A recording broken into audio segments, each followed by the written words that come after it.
Então vamos lá, capítulo 4 do livro Seja um Supervisor de Células Eficaz. E o tema dessa aula de hoje é sobre cuidar, o cuidado que o supervisor precisa ter com os seus líderes. Vamos começar aqui com uma história. Então ele começa falando de Susan, que era uma supervisora e cuidava de 4 líderes de célula em Los Angeles, e uma das suas líderes, a Vicky, ela lutava com o vício de usar remédios e, embora já estivesse livre disso há algum tempo, ela começou a lutar novamente com esse problema. E aí elas foram a um retiro de mulheres e lá a Susan percebeu que ela ainda estava tomando remédios por conta própria. A gente não sabe exatamente que tipo de remédio era esse, mas geralmente às vezes, remédio antidepressivo e outras coisas desse tipo, que as pessoas acabam se tornando meio que dependentes. Logo após perceber isso, no segundo dia do retiro, disse-lhe que, pela minha experiência, as pessoas tendem a voltar a seus antigos mecanismos de defesa quando estão assustadas, e que não importa o tipo de mecanismo de defesa que ela buscasse, ela não poderia afastar o meu amor por ela. Vicky começou a chorar e disse: não importa quantas vezes eu tenha falhado, você nunca me rejeitou. Susan, eu experimento o amor de Deus por meio de você. E Susan respondeu: mesmo que eu ame e valorize você, quero que você saiba que o amor e o carinho de Deus por você são muito maiores. Depois a Vicky pôde testemunhar naquele retiro de mulheres que um ano antes ela só não deu cabo da própria vida porque a Susan, que era sua supervisora, estava sempre cuidando dela, apoiando ela e trazendo ela para um estado melhor, Então, essa lição vai falar sobre essa questão do cuidado pessoal que nós precisamos ter com cada líder que está sob a nossa responsabilidade. No caso dos líderes aí que não são supervisores, você pode colocar isso para as pessoas do seu próprio grupo, na mesma proporção. Cuidado que você tem que ter com as pessoas do seu grupo. Então ele coloca aqui no segundo ponto: seres humanos e não fazeres humanos, ok? Antes disso eu vou ler aqui a palavra de John Maxwell, no primeiro quadradinho aí, que ele fala algumas razões porque as pessoas na minha organização se sentem bastante encorajadas. Primeiro, porque ele gastou tempo para conhecer e desenvolver relacionamentos com elas. Eu realmente as conheço. Segundo, eu as amo e expresso esse amor para elas regularmente. Deixo que saibam que me importo com elas e que as amo como pessoas, em primeiro lugar. Então, esse segundo ponto é bem interessante, que fala seres humanos e não fazeres humanos. Isso aqui é uma coisa que a gente às vezes confunde um pouco, Principalmente no meio empresarial, você não vale o que você é, você vale o que você produz. Então, quando você tem um cargo, uma função, numa empresa qualquer, numa loja qualquer, não importa o tamanho do seu currículo, o que importa é o quanto você produz. Então, você pode ter um currículo maravilhoso, você pode ser uma pessoa maravilhosa, mas se você não está produzindo aquilo que a empresa espera, a algum momento eles vão te dispensar, não é verdade? Então, às vezes, no dia a dia, ao aprender isso com a nossa caminhada, seja no trabalho, seja em outros lugares assim, que não a igreja, a gente acaba trazendo um pouco isso também para a vida da igreja. Isso é muito prejudicial, porque a igreja não é uma empresa, e na igreja nós não podemos tratar as pessoas apenas por aquilo que elas fazem ou deixam de fazer, mas a gente precisa aprender a valorizar as pessoas pelo que elas realmente são. Então, essa questão aqui do ser humano e não fazer humano vai trazer um olhar para a gente de que eu não posso tratar as pessoas apenas como fazedores de projetos, como realizadores de atividades. Eu tenho que olhar para a pessoa, para qual é o real valor que ela tem. né? Cada pessoa tem um grande valor para Deus. Se não fosse assim, não teria dado a sua vida por nós. Mas será que a gente consegue valorizar as pessoas sem focar apenas no que elas estão produzindo? Será que eu consigo ver valor em alguém, seja no meu grupo, ou seja no meu setor, seja no meu departamento, mesmo que talvez naquele momento ele não esteja produzindo algo que eu espero que ele produza, talvez mesmo que ele não esteja realizando aquilo que eu espero que ele realize, mesmo que ele não esteja conseguindo dar cabo das obrigações que eu acho que ele deveria dar, ainda assim eu consigo valorizar ele, eu consigo enxergar nele o valor que ele tem, ou eu vou tratar ele só pelo tipo de resultado que ele está trazendo.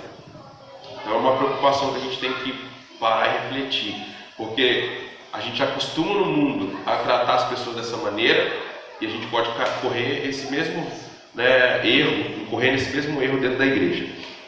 Então ele coloca aqui, Scott Keller desenvolve fortes relacionamentos com seus líderes de célula. E é por isso que ele multiplicou sua célula tantas vezes. Aqueles que estão sob a autoridade de Scott o amam e respeitam. O segredo do seu sucesso, ele me diz, o ingrediente mais importante é amar as pessoas. E eu amo pessoas. A maioria das pessoas gosta de realizar tarefas. Elas são boas nisso. Muitos supervisores, na verdade, entendem supervisão como um modo de realizar mais. O supervisor precisa lembrar, no entanto, que os líderes são seres humanos e não fazeres humanos. Um especialista em supervisão do mundo empresarial expressa isso da seguinte maneira: como a supervisão é eficaz na obtenção de resultados, tanto o líder como o supervisor podem ser atraídos para a armadilha dos resultados, focalizando inteiramente no destino e perdendo de vista o processo da jornada. Na verdade, o processo é comumente comparado a um rio. Conforme a vida vai fluindo, haverá períodos rápidos de corredeiras e avanço veloz, mas também haverá períodos em que não se vai a lugar nenhum, enroscando-se em trabalhos rotineiros, enfrentando turbulências nos relacionamentos e retrocedendo em direção a poças traiçoeiras. Focalizar apenas nos resultados vai transformar seus líderes de célula em engrenagens de uma máquina. Eles vão começar a sentir que estão sendo usados pela igreja para produzir convertidos, entre aspas, ou fazer a igreja crescer. O ministério não é uma linha de montagem, não é uma linha de produção, não é uma fábrica, né? O ministério acontece por meio de pessoas que vivem vidas. A vida do líder é uma jornada e um processo. O supervisor é a pessoa que caminha com os líderes por meio deste processo por um período e não apenas por alguns dias. Certa vez sugeri fortemente a um dos meus líderes de célula que tirasse um dia de folga para estar com sua família. Sua família estava em terceiro lugar, atrás do trabalho e esportes, pois o líder supostamente não tinha tempo para gastar com a sua família. O seu lado fazer humano estava superando o seu lado ser humano. Ele poderia realizar mais a curto prazo sem gastar tempo com a sua família, mas a longo prazo sua família iria sofrer em decorrência disso, e logo seu ministério também sucumbiria. O que ele está dizendo aqui é que, como a supervisão ela costuma trazer resultados, uma pessoa que é supervisionada por outras, ela consegue trazer mais resultados. Tanto o supervisor quanto o líder pode cair na armadilha de focar só nos resultados. O próprio líder também pode achar que o valor dele só está quando ele está trazendo resultados. E isso vai ser um problema até para ele mesmo, na sua autoestima, na sua identidade, né? E ele conseguir enxergar o valor que ele tem, porque como ele falou aqui, é como um processo a nossa vida, é como um rio. E no rio, né, tem hora que você vai acompanhar o rio, você vai ver que tem lugares em que a correnteza é mais rápida, tem lugares que a correnteza é mais lenta, tem lugares em que há lagoas, tem lugares que há cachoeiras, né? Tem lugares onde a água vai com muita velocidade, violência, força, tem horas que a água vai lenta e calma e parece que está tudo parado, não sai do lugar. Então, nossa vida também é assim. Tem hora que você está bombando ali na sua liderança, você está fazendo um monte de coisa, está tendo resultado e as pessoas estão vindo, você está fazendo o grupo crescer, o grupo está motivado, você está motivado, está todo mundo animado, mas tem momentos em que você vai passar por dificuldades, você vai passar por momentos de frustração, ou de crise, ou de medo, ou de desânimo, ou o grupo vai estar um pouco disperso, e aí? Você deixa de ter valor porque as coisas agora pararam de caminhar na velocidade que estavam caminhando antes? Não. Você continua tendo o mesmo valor para Deus. Né? Você continua tendo o mesmo valor para nós, como igreja. Mas a gente precisa respeitar isso, né? Cada momento que a gente passa, entender qual momento que esse líder está passando agora, né? E saber respeitar isso. Que há momentos em que os frutos serão mais visíveis, os resultados serão mais frequentes, mas há momento também em que vai ser um momento de seca, um momento de outono, né? Um momento de inverno, e a gente vai ter que saber lidar com essa estação. Seu trabalho é ajudar os líderes em sua jornada de vida.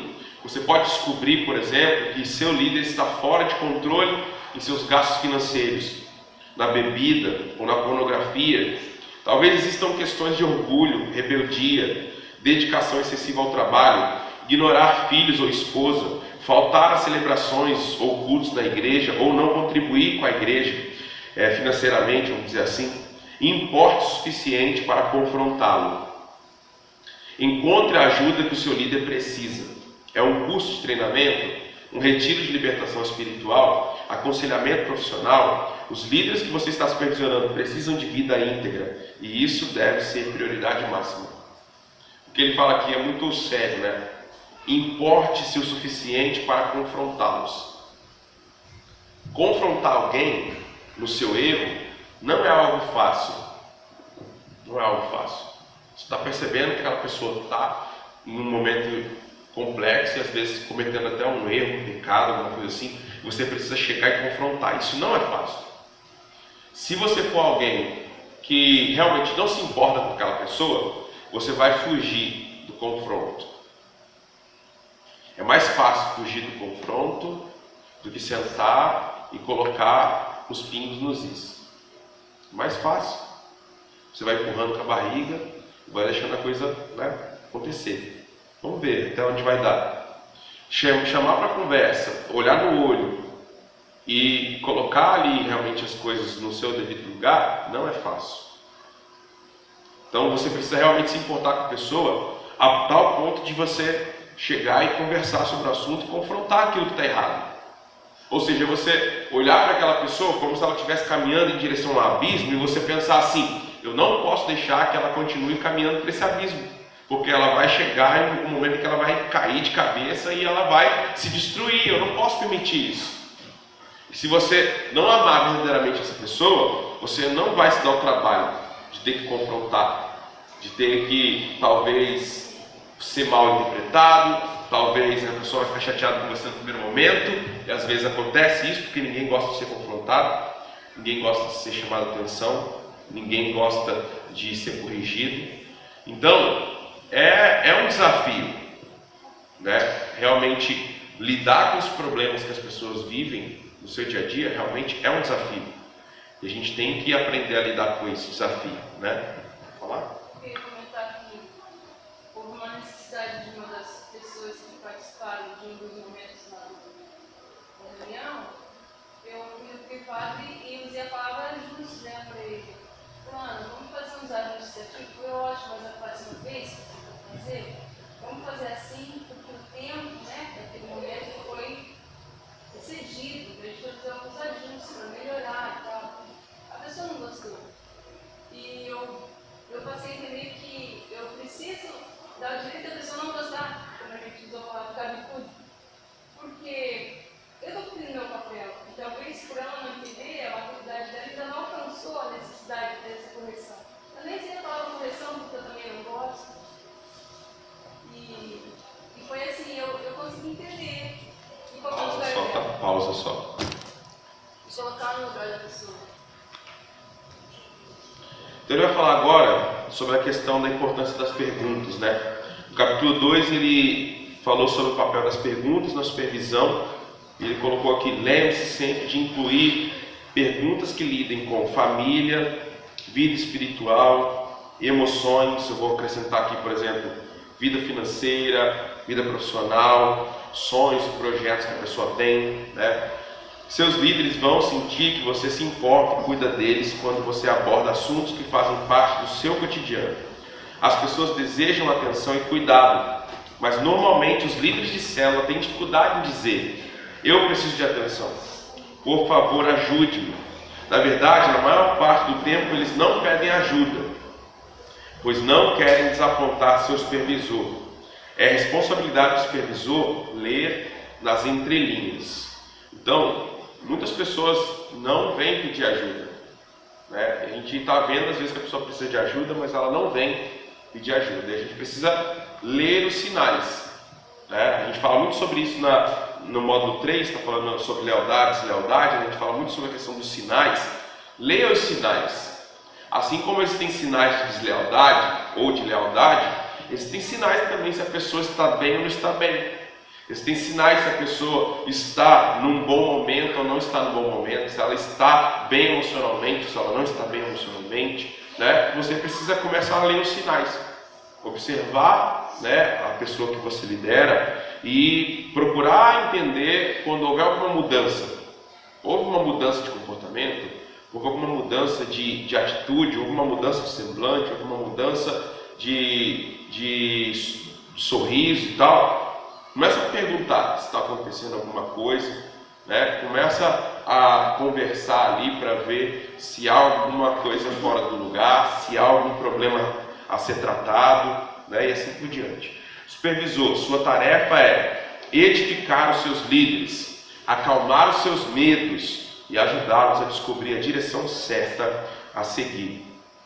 Sua experiência é importante, será muito útil em momentos-chave. Mas a chave da supervisão é o cuidado, é fazer as pequenas coisas, é estar presente nos momentos de crise.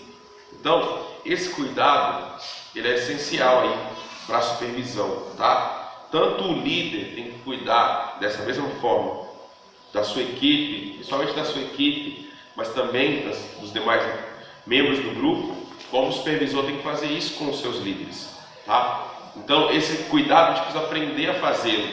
A gente não estava acostumado a trabalhar dessa maneira, né? A gente está vivendo uma experiência agora de pequenos grupos há pouco tempo, né? Pouco mais aí de 2 anos, mas a gente precisa aprender a fazer isso, aprender a cuidar das pessoas de maneira correta, né? Eu sempre falo, a gente tem que tomar cuidado ao cobrar demais resultados, né?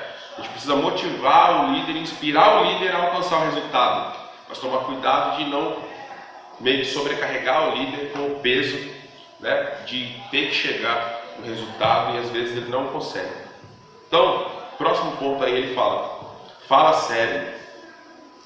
Você vai cometer falhas com o supervisor. Às vezes você vai se sentir miserável, desanimado e incapaz de ajudar qualquer um, apesar das suas melhores intenções de estar sempre alerta e disponível. E haverá momentos em que você vai se desconectar do seu líder. Admita, diga-lhe que você sente muito por não ouvir, por ter deixado sua mente vagar. Ao fazer isso, você estará sendo um modelo da vida que você quer que o seu líder viva e demonstre à célula que ele lidera. Isso aqui é importante, né? Nós somos imperfeitos, nós somos incapazes de fazer tudo certo, de acertar o tempo todo, de conseguir fazer tudo que a gente deveria fazer. E vai ter algum momento que você vai falhar, tanto como líder, tanto como supervisor. Vai chegar a hora que você vai falhar.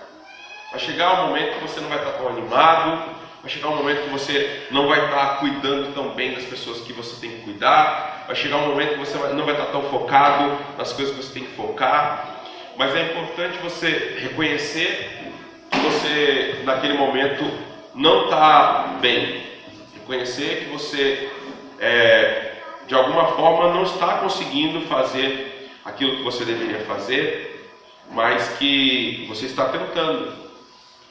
e que você sente muito por não estar fazendo aquilo que você deveria fazer. Isso vai servir de exemplo para o seu líder, né? Eu lembro no começo do ano que eu fiquei, acho que 23 ou 24 dias sem pregar na igreja aqui.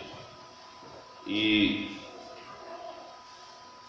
quando eu falei para a igreja, eu não estava bem, então eu não queria transmitir isso para as pessoas, então eu não quis pregar, eu me isentei disso, né? Se eu estou certo, se estou errado, cada um julgou da sua maneira. Alguns devem ter julgado que eu fiz certo, outros devem ter julgado que eu fiz errado. Mas eu fui sincero e transparente no que eu estava passando e no que eu estava sentindo.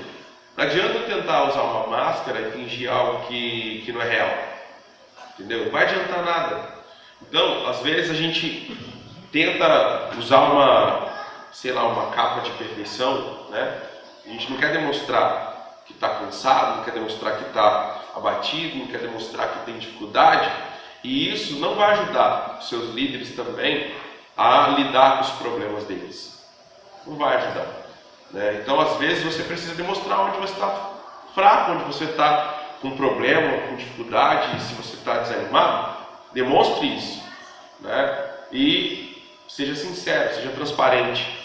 A gente sempre fala, já tanto no módulo 1 quanto no módulo 2, sobre a questão de quando o líder consegue se abrir em algumas áreas determinadas com o seu grupo, ele capacita o grupo, ele potencializa o grupo a também se abrir com ele como líder. Então, quando você como líder, lá no seu GCL, você nunca abre nenhum problema seu, nenhuma dificuldade, você nunca coloca as coisas ali às claras, você está falando para aquelas pessoas que você não é transparente. E elas também não vão ser transparentes com você. Por que eu vou ser transparente com alguém que não é transparente? Por que eu vou confiar os meus problemas a alguém que não confia os problemas deles para mim? Então, é uma via de mão dupla, né? Quando eu abro meu coração, eu estou permitindo que as pessoas também abram o seu coração. Obrigado, Tiago. Então, vamos lá, continuando aí, ó. Para criar confiança, você tem de ser real. As pessoas podem perdoar os seus erros, mas elas vão acusá-lo por fazer de conta que nada está errado. Olha essa frase, muito séria essa frase. As pessoas podem perdoar os seus erros, mas elas vão acusá-lo por fazer de conta que nada está errado. Então, quando houver alguma coisa errada, converse a respeito, né? Elimine as tensões e aprendam juntos com os erros. Seja honesto o suficiente para admitir para si mesmo que estava errado e seja corajoso para dizer: sinto muito. Às vezes você vai sentir a necessidade de se abrir de um modo mais pessoal, revelando problemas na sua vida e família. E isso irá produzir confiança entre você e os seus líderes. Quem lembra aqui da aula passada? Alguém aí lembra que a gente conversou na aula passada? Sobre o que foi a aula passada? Sobre encorajamento, ok? Então, eu separei ali, eu tinha organizado a aula, para que no momento da aula, alguns de vocês pudessem dar o seu testemunho de encorajamento, né? O seu testemunho de um momento que você precisou de encorajamento, recebeu encorajamento, ou deu encorajamento para alguém. Só que o que eu fiz? Em primeiro lugar, eu falei da minha própria experiência. Então, eu abri para vocês parte da minha história, de momentos difíceis, de momentos complicados, de momentos que foram muito difíceis de ultrapassar. Sem encorajamento, sem pessoas que estivessem me impulsionando, talvez eu não teria conseguido. Então, depois, né, vocês vieram e deram o seu testemunho. Se eu não tivesse compartilhado aqui esses momentos, será que algum de vocês teria coragem de compartilhar também? Não sei. E aí? Vocês acham que sim? Acham que não? Quem acha que sim, levanta a mão. Quem acha que não, levanta a mão.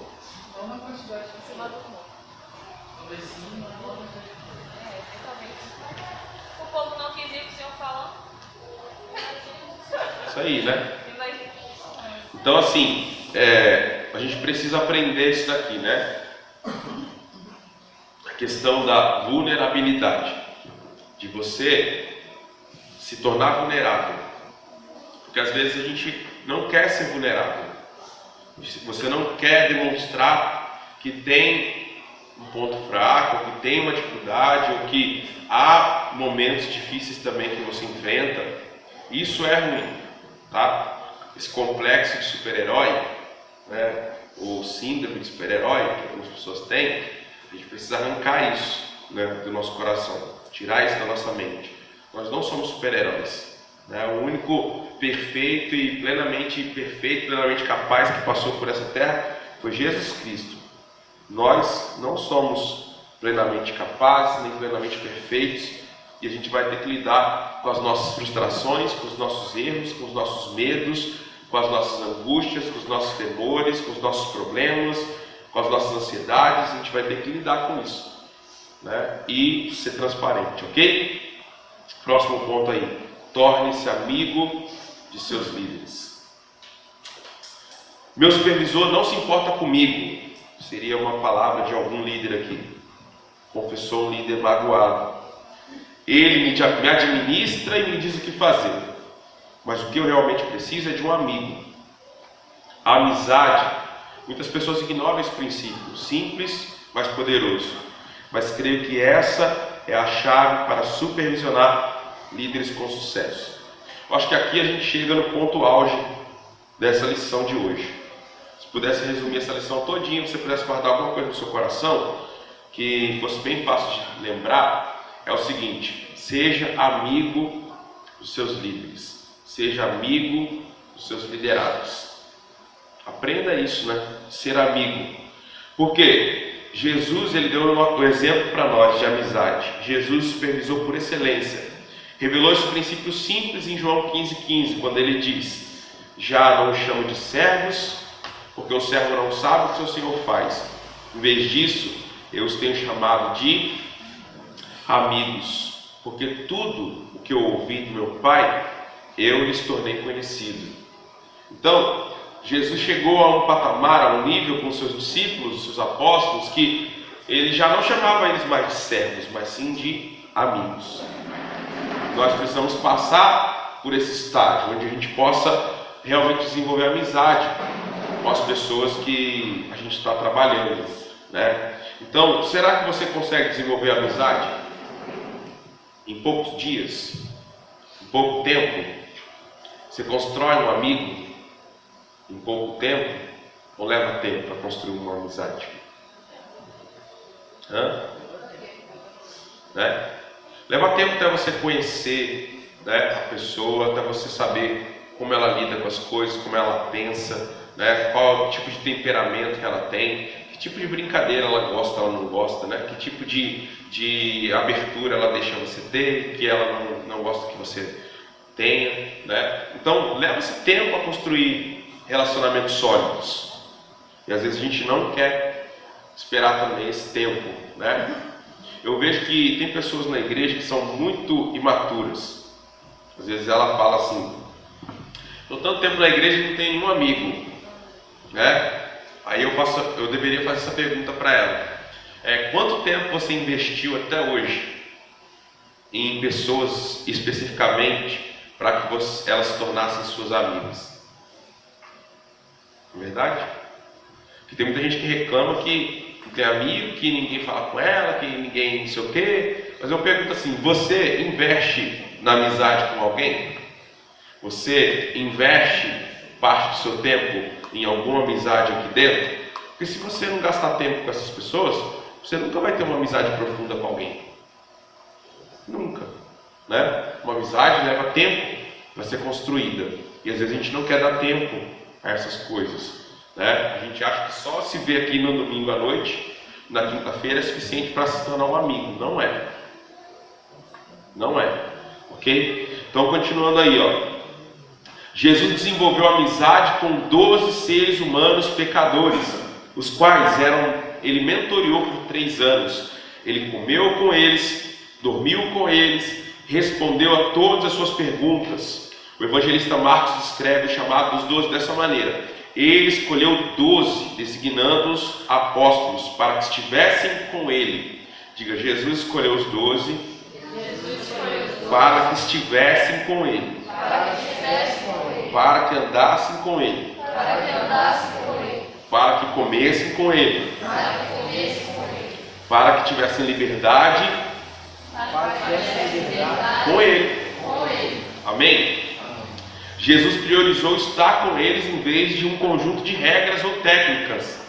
Em vez de Jesus fazer um curso teológico e ministrar para os apóstolos, não, ele caminhou com eles, andou com eles, viveu a vida na integralidade com eles durante esses 3 anos e meio.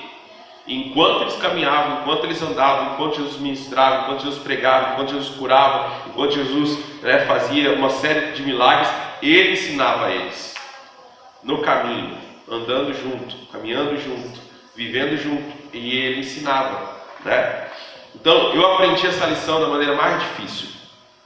Supervisionei 7 líderes durante um período de 3 anos. Eles vinham com frequência à minha casa para treinamento, avaliação de alvos e cuidado pastoral. Grava isso aí, Treinamento, avaliação de alvos e cuidado pastoral. Tudo isso aqui é importante e é preciso ser feito, tá? Mas vamos ver aqui qual foi o problema. O problema foi, quando nos reuníamos, eu conectava meu computador à minha TV, usava apresentações de slides bem preparadas e tentava impressioná-los com o meu ensino.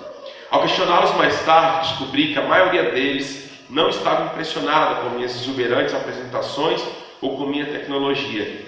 Eles saíam das reuniões insatisfeitos, querendo algo mais. Deus começou a me mostrar um método melhor por meio de outros supervisores mais eficazes.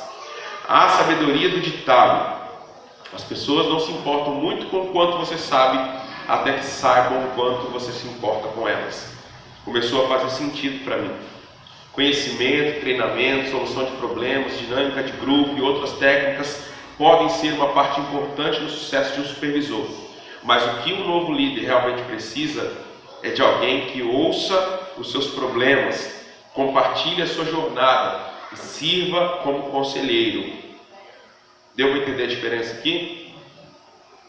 Ou seja, ele preparava a reunião, preparava os slides, preparava tudo e fazia aquela reunião tal, top. Parecia que estava apresentando algo numa mesa de empresários e executivos da Petrobras, Estava lá apresentando a sua mega produção, mas isso não estava gerando fruto, não estava gerando resultado.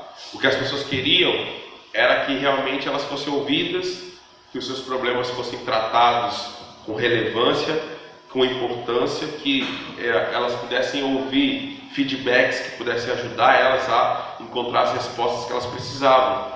Então ele mudou o foco aqui. Então, será que nós temos aprendido a ouvir as pessoas que estão conosco, a ouvir os nossos liderados, a ouvir os nossos líderes de GECEL, a entender os problemas que eles estão passando, a tentar desenvolver estratégias ou soluções específicas para o problema que cada um deles está vivendo? Então, uma pergunta que a gente tem que fazer: às vezes a gente precisa abaixar um pouco o nível, descer um pouco do salto, para que a gente possa tocar o coração das pessoas que estão trabalhando conosco. Sempre tive, já faz um bom tempo que eu tenho esse princípio comigo, que a gente precisa fazer coisas que sejam reproduzíveis. Então, assim, o que adianta eu sempre fazer algo aqui que não seja reproduzível para nenhum de vocês? Ou seja, se vocês tiverem que fazer o que eu estou fazendo, vocês não vão conseguir fazer. Então, não adianta muito.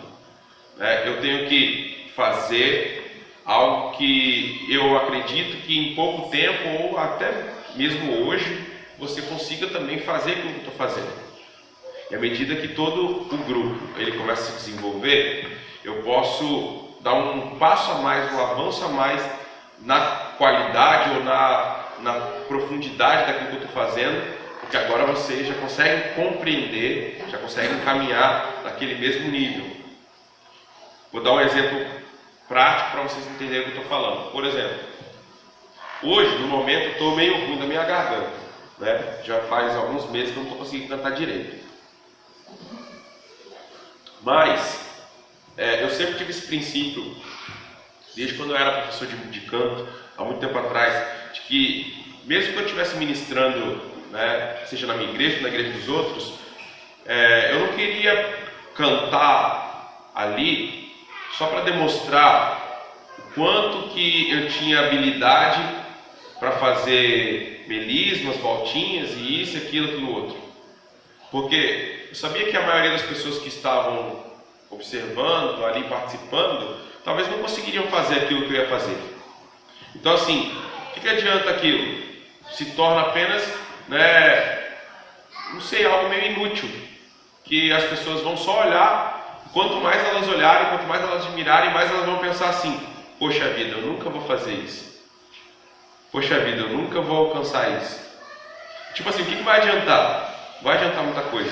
A Alessandra chegou a participar de alguns festivais de música comigo, né, em alguns lugares. Eu participei de 7 festivais de música, em 6 deles eu fui para a final. E eu ganhei, acho que uns 3 mais ou menos. Cheguei a ganhar 2 CDs, 2 gravações de CDs, depois os caras lá não me pagaram, mó rolo isso aí. E ela via como que a maneira que eu cantava no festival era completamente diferente do que eu cantava na igreja. Porque no festival de música, o meu foco era demonstrar o quanto eu tinha habilidade daquilo que eu estava fazendo. Na igreja, meu foco não era demonstrar o quanto eu tinha habilidade do que eu estava fazendo. Meu foco era levar as pessoas a cantar comigo. Então, meu foco era inspirar elas a cantar comigo. Se eu estivesse demonstrando um nível extremamente alto e muito distante do que elas poderiam alcançar, será que elas se sentiriam motivadas a cantar comigo? Ou será que elas ficariam de boca fechada dizendo assim: eu nunca vou conseguir fazer isso? Estão entendendo? Então eu vejo assim, quanto mais a gente consegue, às vezes, abaixar um pouco o nível e caminhar com as pessoas naquele nível que elas estão, ou mais perto um pouco delas, a gente consegue fazer com que elas venham conosco, devagar, até que em algum momento, quando todo mundo estiver já num nível bom, você consegue passar para um nível a mais, e você continua levando as pessoas com você. Deu para entender isso aí? Isso é importante. Às vezes eu falo, acho que no módulo 2 eu falo muito sobre isso, que, por exemplo, lá na carta pastoral, por exemplo, a hora de compartilhar e tal, não é a hora de você pregar, né? Tem pessoas que às vezes têm a habilidade de pregar, ele acha que aquela hora ali é a hora que ele vai pregar, ele vai mostrar o conhecimento dele, vai mostrar o quanto que ele sabe, vai mostrar o quanto ele fala bem e tal, não sei o quê. Não é isso. Não é isso. Porque talvez quanto mais você demonstrar que você sabe muito, que você é isso, aquilo, mais você vai inibir outras pessoas do seu grupo para fazer o compartilhar um dia. Porque eles vão pensar assim: eu nunca vou conseguir fazer o compartilhar desse jeito. Será que você está ajudando eles ou você está atrapalhando o crescimento deles? Entendeu? Então assim, eu percebo isso também na prática, quando às vezes eu estou desenhando com as minhas crianças, né? Teve um dia desse que o Azar pediu para eu desenhar um Batman para ele, né? Aí tinha a capa de um caderno, tinha um Batman. Eu peguei o caderno que ele pediu para eu copiar e fiz o Batman, assim, basicamente idêntico ao Batman que estava na capa do caderno dele. Praticamente idêntico, assim. Se tinha alguma diferença, era muito pouco. E aí ele viu o desenho, gostou do desenho e falou: poxa, que legal. Só que logo em seguida que ele falou que legal, ele quis fazer o desenho. Aí ele fez o desenho do lado, aí depois ele fez a segunda tentativa, fez a terceira tentativa, na mesma página do caderno que eu tinha feito o desenho. E depois ele começou a chorar. E ele falou assim: eu não consigo fazer o Batman igual o senhor fez. Eu não consigo. Entendeu? Ou seja, né? Por mais que eu possa ter tido a boa intenção de fazer o melhor para ele ali naquele momento, mas por o nível estar muito distante da realidade que ele podia fazer, deixou ele mais frustrado. E ele pensou assim, eu não vou conseguir, eu não vou ser capaz de fazer isso. E eu falava para ele, não filho, mas você é pequeno ainda. Você vai crescer, você vai aprender mais, você vai continuar, né, se desenvolvendo, vai chegar uma hora que você vai desenhar tão bem quanto o papai, até mais. Você vai desenhar melhor que eu. A Sofia, né, ela, na idade dela, ela já desenha muito melhor do que eu. Quando eu desenhava, eu acho que com 15 anos eu desenhava como a Sofia desenha hoje com 9. Entendeu? Então eu falei para ele, calma filho, você vai chegar lá. Mas ele ficou frustrado, ele ficou bicudo no tempão, né, porque não conseguia fazer o Batman daquele jeito. Então assim, a gente precisa às vezes perceber isso, né? Será que eu estou num nível aqui muito longe das pessoas do meu grupo, né, e eu não estou conseguindo abaixar o nível para que eles possam também se ver fazendo aquilo que eu estou fazendo, que eles possam se perceber no mesmo lugar que eu estou, né? Então a gente tem que às vezes parar para pensar um pouquinho sobre isso, tá? Continua aí, ó. Alguém quer falar? Falar, Tiago? É um ruído, né, na comunicação. Ele talvez vai entender de uma maneira que não é a maneira que você está passando. E aí é um ruído.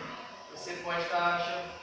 É igual, por exemplo, o cara vai para um chão de fábrica e vai usar termos extremamente estrangeiros no chão de fábrica. Mas o cara não sabe, não conhece. Ele precisa falar a língua dele para ele ser efetivo na comunicação. Aí eu lembrei, tinha um rapaz aqui na igreja, ficava tudo, né? Aí na época eu estava conversando, começando a bateria. Aí quando ele ia tocar a bateria, era eu e o Marlon. Eu assim, não toco mais, não. Pra eu passar vergonha, porque esse irmão tá acostumado a ouvir o menino tocar a bateria daquela forma. Aí eu vou tocar, eu vou ficar falando assim, cara, Thiago não toca nada. Eu não toco mais, não vou tocar mais. Então realmente isso acontece mesmo, assim. E quando você. E assim, ele tocava muito bem, mas às vezes fazia figuras demais para demonstrar o quanto ele sabia. Talvez não era a melhor das intenções, não sei. Mas aquilo ali causava um distanciamento. Assim, cara, quer saber? Eu vou tocar, não vou chegar a tocar igual o cara toca. Não vou estar no mesmo nível, os irmãos não estão acostumados nada, estou acostumado com o que é bom, né? Isso aí. É que assim, isso não quer dizer, gente, que a gente tem que fazer as coisas de qualquer jeito, né? Nem relaxadamente, não é isso. Mas o tempo todo você ficar tipo pensando só no virtuosismo, só no querer demonstrar o máximo, sempre o máximo, sempre o máximo, você nunca dá a oportunidade das pessoas verem algo que elas podem também conseguir fazer. Entendeu? Então, continuando aí, ó. Isso significa que enquanto supervisão não é importante, isso significa que não precisamos visitar os grupos ou promover treinamento? Não é isso. O que significa é que você precisa primeiro ganhar seus líderes por meio de uma amizade que se importa. Tudo mais fluirá naturalmente. O melhor ensino, na verdade, é o tipo que ocorre espontaneamente. Jesus não ensinou simplesmente aos seus discípulos a respeito da oração. Em vez disso, pediu que eles o acompanhassem a reuniões de oração. Ele permitiu que seus discípulos o observassem orando. Quando os discípulos finalmente perguntaram o que ele estava fazendo, ele aproveitou a oportunidade para ensiná-los sobre a oração. O mesmo se aplica ao evangelismo. Jesus evangelizou pessoas na presença de seus discípulos e os instruiu posteriormente. Ele tirou vantagem de situações da vida real para explicar cuidadosamente temas doutrinários complexos. Por exemplo, a questão do jovem rico lá em Mateus 19, 16 a 24. Sugestões práticas aí para desenvolver amizade. Convide os líderes à sua casa para uma refeição. Deixe-os verem sua família, seu cachorro, sua vida. Envie para seus líderes cartões de aniversário, bilhetes de melhoras ou e-mails engraçados. Conheça as histórias de seus líderes. Pergunte-lhes sobre sua infância. Conheça o nome dos seus filhos. Lembre o aniversário dos seus filhos. Saia para tomar café com eles. Convide-os para praticar esportes com você ou alguma outra atividade normal da vida. Ore diariamente pelos seus líderes. Isso vai fortalecer a sua amizade espiritual. Então tem algumas sugestões muito boas aqui para a gente poder colocar em prática, né? Quanto mais atarefado a gente tiver de atividades na igreja, menos tempo a gente vai ter para fazer isso tudo aqui. Por isso que Quanto mais a gente avança no trabalho com os pequenos grupos, mais a gente precisa repensar a nossa agenda, né? Mais a gente precisa repensar até que ponto a gente deve continuar tendo tantas atividades, tantas programações como a gente tem. Porque o excesso de programações não permite que você tenha tempo para fazer isso aqui, né, que é extremamente importante. Por exemplo, como eu citei agora no começo da reunião, como eu tenho muitas atividades aqui, porque além das que eu programo, eu ainda tenho que participar das que os líderes programam, né? Então, ou seja, a gente acaba extremamente sobrecarregado com muitas atividades. Então, eu não tenho dia livre à noite, por exemplo, para visitar certas pessoas que eu gostaria de visitar. Então, isso me forçou essa semana eu ter que fazer isso no dia da reunião, porque eu não tinha outro dia para fazer isso, né, e encontrar essas pessoas em casa. Então, é uma coisa que com o tempo a gente vai tendo que repensar, né, e lidar com essas questões aí, né? É preciso separar tempo e tempo de qualidade para você investir nas pessoas que você está cuidando, ok? Qualquer um pode ser amigo. Você pode repetir essa frase? Qualquer um pode ser um amigo. Pode ser um amigo. Somente poucos supervisores serão excelentes administradores. Ou seja, nem todos vocês vão ser bons administradores. Nem todos vocês vão falar muito bem. Nem todos vocês vão fazer uma formação superior. Nem todos vocês vão ser chamados para o ministério integral, de trabalhar totalmente para a igreja, receber da igreja o seu sustento, etc. Mas qualquer um de vocês pode se tornar um amigo de alguém. Então, mais importante do que tudo isso aqui, do que falar bem, do que ter uma formação superior, do que ser um excelente administrador, é ser um amigo. Se importe realmente com as pessoas que você está cuidando, que estão debaixo da sua responsabilidade. Você provavelmente não é tão lerdo como eu era, ele coloca aqui. Com certeza já sabia que a amizade é a chave. Se não, quero encorajá-lo a começar agora a desenvolver relacionamentos sinceros, de cuidado com os líderes que você está supervisionando. Assim como eu, você vai descobrir como uma simples verdade pode ter um grande impacto na vida das pessoas. O supervisor serve. O último ponto aí. Os supervisores não precisam ser perfeitos. Eles existem para fazer